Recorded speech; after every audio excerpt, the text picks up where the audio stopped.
Can you hear us? Yeah, we can hear you. Great. Sure. So last time that we all saw you was 2 weeks ago, and we talked about the ORCA bill 6268, and that was February 14th, Valentine's Day. It was also the House of Origin cutoff. And what that means is every bill that originates in the Senate has to be voted out of the Senate, and every bill that originates in the House has to be voted out of the House by 5 p.m. on that cutoff date. So I'll turn it over to Chelsea to explain what happened on the 14th after we talked to you all. So as soon as we were done speaking with you all a couple weeks ago, we went over to the Senate where the legislators were sitting on the floor where they do all of their voting. So all 50 senators were over there, or 49. And we went and pulled Senator Ranker, and he is the bill sponsor for 6268. So we wanted to let him know that you all were supportive of his bill, and that you were hopeful that it would be pulled to the floor and brought up for a vote and passed prior to the cutoff deadline. So he shared with us that he thought that that would be the case and that your bill would pass. So Shelly and I were over on the floor or watching down from the galleries and hopeful that something would happen. And really close to the cutoff deadline, which is 5 o'clock, your bill was introduced. So to kind of explain what that's like, Shelly and I were thinking of the story of Cinderella. So in Cinderella, when the princess is at the ball and she is dancing with the prince and having a great time, she keeps thinking about the fact that she needs to get in the carriage and get home by midnight because everything turns back into her normal life at midnight.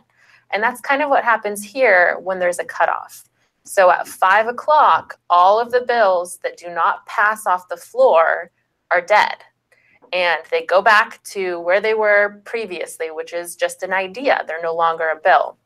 So we spoke to Senator Ranker and basically said, we need you to put the bill in the carriage and take it back home so that it can pass the floor and take the next step through the process to becoming law. So when your bill was essentially in the carriage and being considered on the floor right before 5 o'clock, something very important and very unusual happened. And that is that the Senate switched gears and they decided that they were going to talk about a different bill instead of the ORCA bill. So what they did is they held the bill on the calendar, meaning we are going to put this bill aside. We're going to talk about a different bill. And if we have time before this 5 o'clock magical deadline, then we are going to go back to the ORCA bill.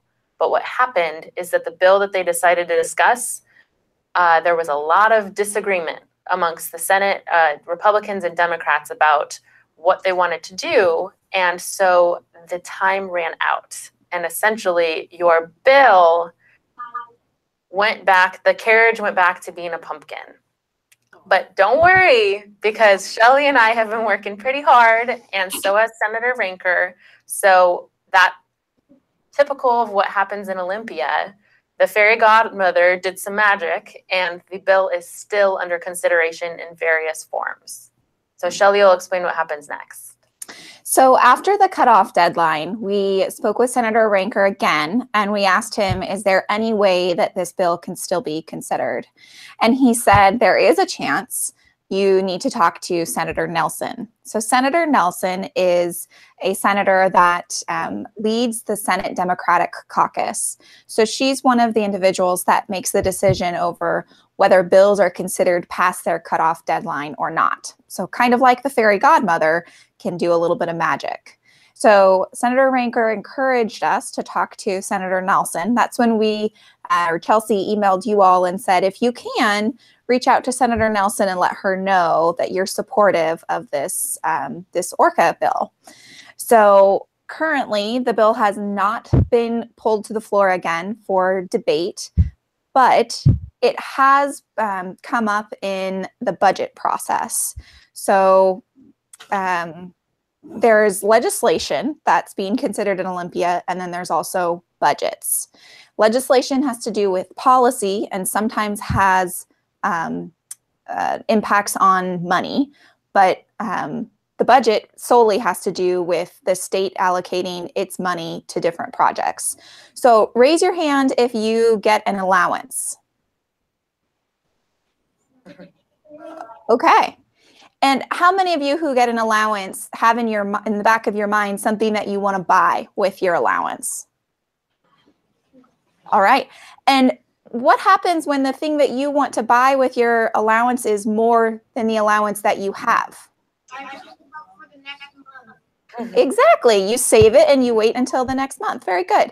So the state legislature does something very similar to that. So there's something called the Revenue Forecast Council, and they do a lot of complicated math, and they release what's called the revenue forecast. So that's the state's expectation of how much money they're going to receive in taxes. And that basically tells the legislature, this is how much money you have. And then they have to decide, okay, with the money that we have, what are we going to buy or what are we going to invest in? And the state has 3 budgets that they allocate resources to. There's an operating budget, which pays for things like your classroom and your teachers and everything related to your education up until 12th grade is paid through the operating budget at the state. And then there's the transportation budget, which pays for the freeways and the ferries and pretty much the roads that get you to and from school and to sports practice and wherever you go. And then the third budget is the capital budget. And what that pays for is essentially the building that you're sitting in. It pays for structures and things that have to be constructed. So those are the 3 budgets.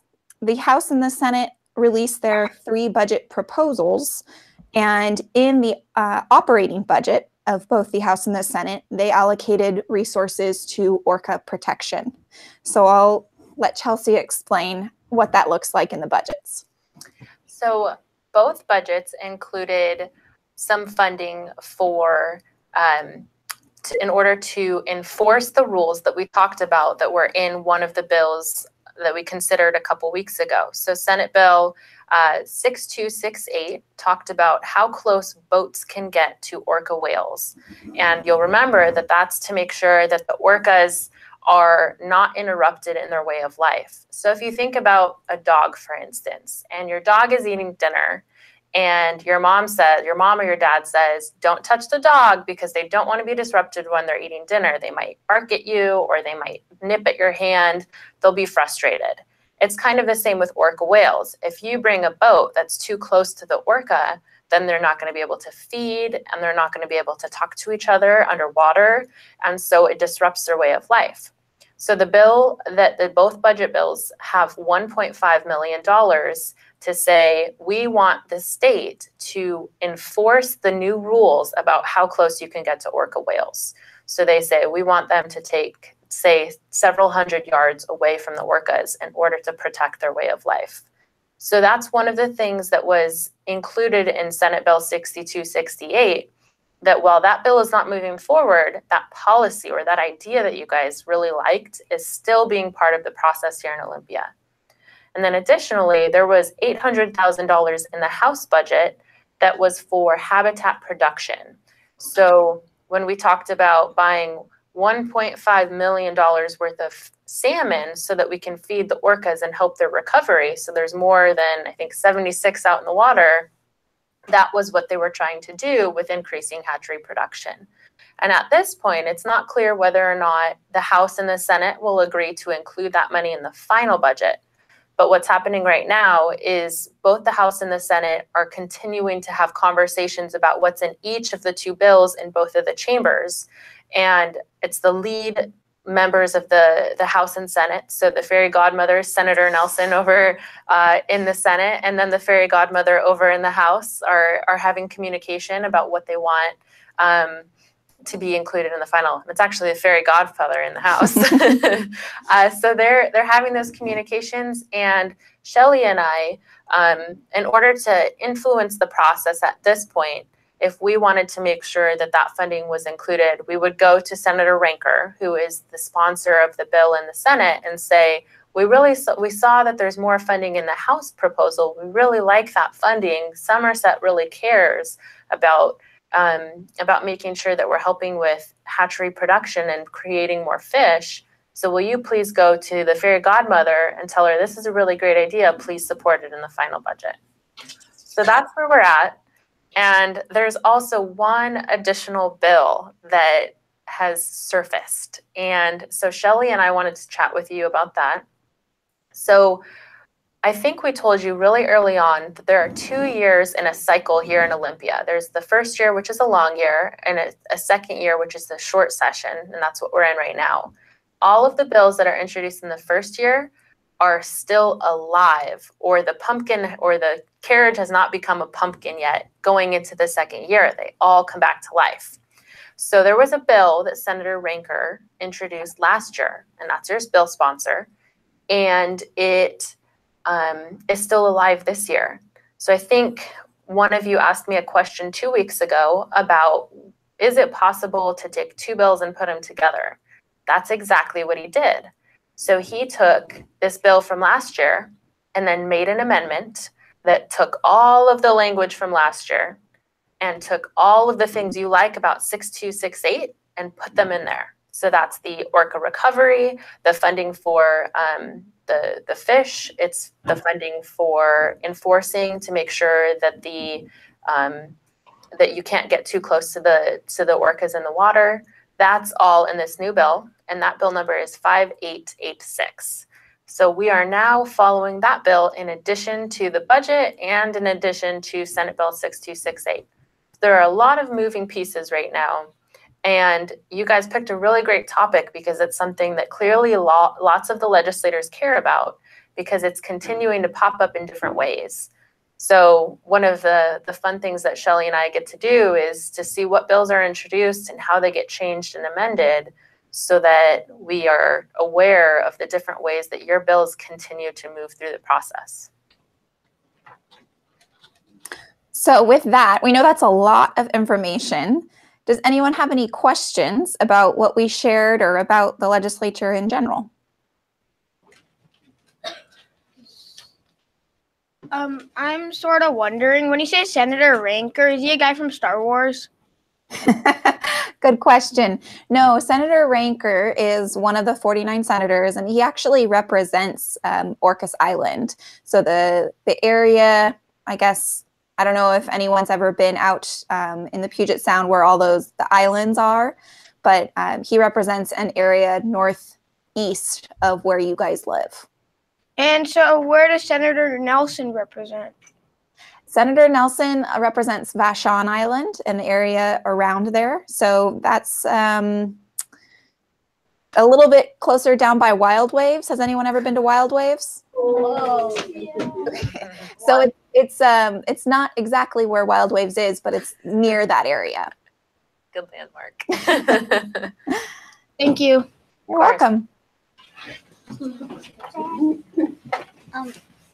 Today when I was getting here, on the news I heard that there used to be really big Chinook salmon, and they're the things that orcas really died on, and they kind of made it sound like that the salmon are the ones that are in trouble. In a way, yeah, that's a great point, and you're correct. So it is the salmon that are in trouble, but there's kind of there's a trickle down effect. So you need to have enough salmon to keep the bellies of the orcas full, or the orcas are going to die because they're not getting enough food. So if there's not enough salmon, then there's not enough food for the orcas, and so they all are connected. And so there isn't enough salmon in the water, which is why we were going to try and find ways to increase production at hatcheries. And hatcheries are the structures that create all of the different salmon. So they try and take salmon. I don't know the process, but they take the salmon and they try and breed as many as possible so that they can then put them out into the water. And if there's more of those, then it helps the orcas. Does that make sense? Yeah. So that's why we tried to spend extra money on breeding. The new bill that you just like introduced, where is it in the process like right now? The 5886, the new one? Yeah. Good question, and I knew you'd ask that. So it is in the Rules Committee. What that means is that, so there's your Policy Committee where you talk about whether or not it's a good idea. Then there's your Fiscal Committee where you talk about, do we have the money for it? And if so, then it goes to the next stage, which is Rules. And there are a handful of legislators that get to decide. They say, we have this huge stack of bills here that all are important. Which ones are the most important? And each member that sits on that Rules Committee gets to say, okay, I picked this one. And they put it onto the next category, or into the next phase, which is the Senate floor calendar. And at that point, then the senators vote on it. So right now it's in that committee where we need a legislator to pull it and say, I like this bill a lot. And I want it to come to a vote from the 49 members of the Senate. So that Senate like floor, is that where our 6268 bill like died? That's exactly where it died. And don't forget, there is the fairy godmother. There is a chance that she can bring it back to life. And there's also a chance that the fairy godmother could say, I really like the 5886 bill, and she could pull that one from the Rules Committee and immediately hear it on the floor. Oh, okay. So let's use the power of Pester power to make her do that. Yeah, Pester power. I love that. Pester power. Yes, Pester power helps. So when we go and talk to Senator Ranker, that is a nice form of Pester power. In fact, when we spoke to you guys 2 weeks ago, Shelly and I went and found Senator Ranker while they were voting on the floor. And he came out and we said, we really like your bill. And the reason is that we're helping Somerset Elementary School lobby the bill. And there are a bunch of students that really care about orca recovery. And he actually said, if the bill passes, I will see if it works with my schedule to come and introduce myself to your class. So we're trying really hard to make sure that something passes in the budget, and we'll see if it works for his schedule for him to maybe come and meet you guys. Would that be like in 2 weeks then? It would be at our next session. Yeah. Okay. Would it help for the kids to email Senator Ranker? Yes, both Senator Ranker and Senator Nelson. If we emailed both of them, I think that would be very helpful. Okay. And you can do that, right, kids? Yeah. Yeah. The power of Pester power. That's right. Come on up. No, come on up and ask.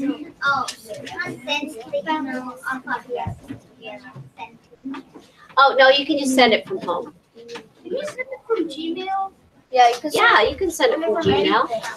Oh, this is Yeah. Okay. So some of the things that are important when you guys write your emails to Senator Ranker and Senator Nelson, it's important to say who you are and like where you're from. So you say your name and you're from Somerset Elementary School, and you can mention that you're part of a civics club that is learning about the legislative process. It's also really important to mention the specific topic that you're interested in. So you can mention a Senate Bill 6268 or 5886, and then let them know why that particular issue is important to you. So, you really care about orcas because you want to be able to enjoy whale watching later in life, or you really like salmon, or whatever the reason is that's important to you. Make sure to include that in your email.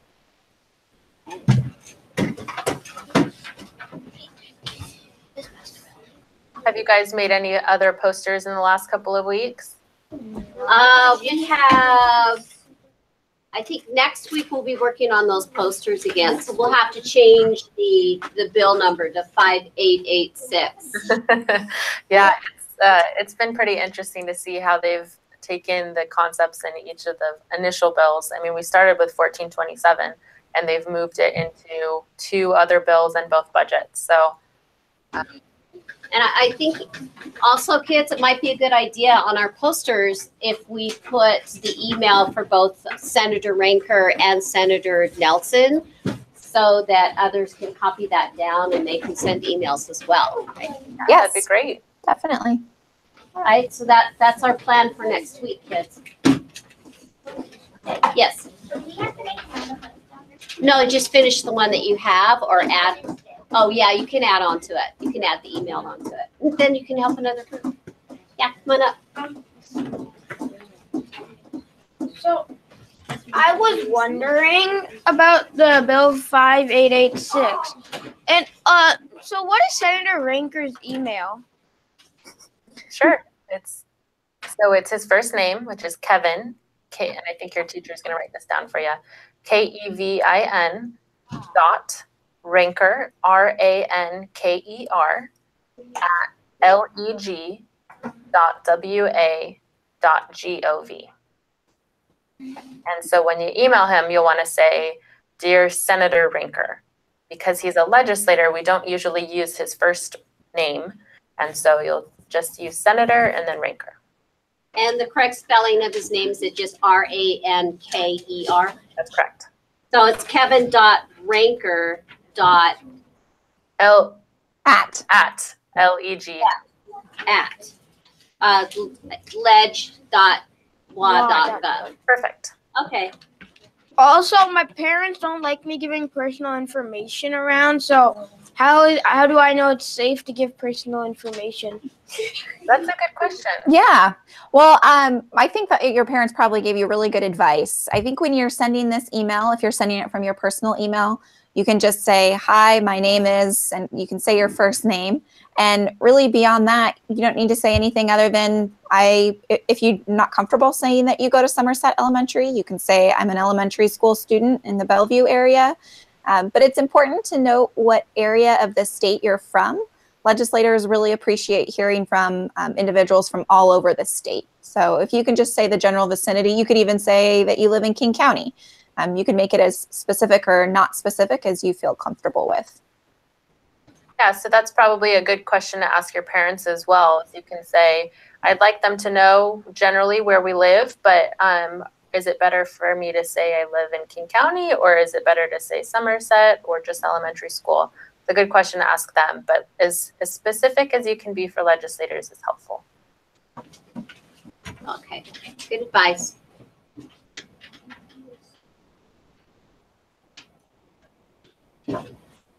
Any other questions, kids?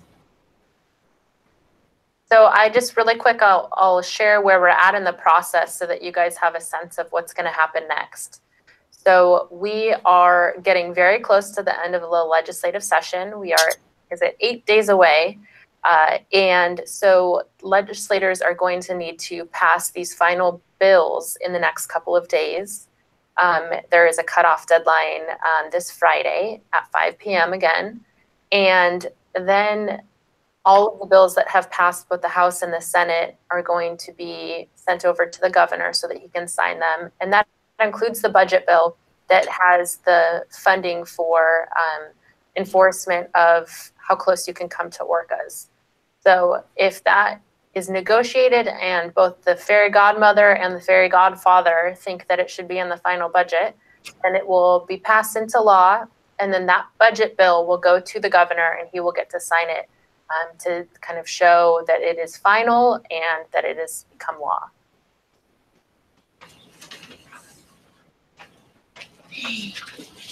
Are there any last questions?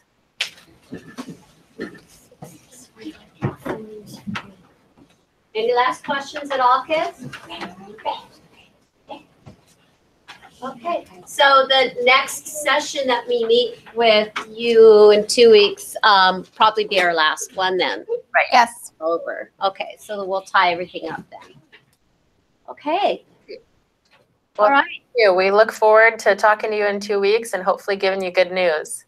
Wonderful. Thank you so much. All right. Have a good day. You too. Have a great day.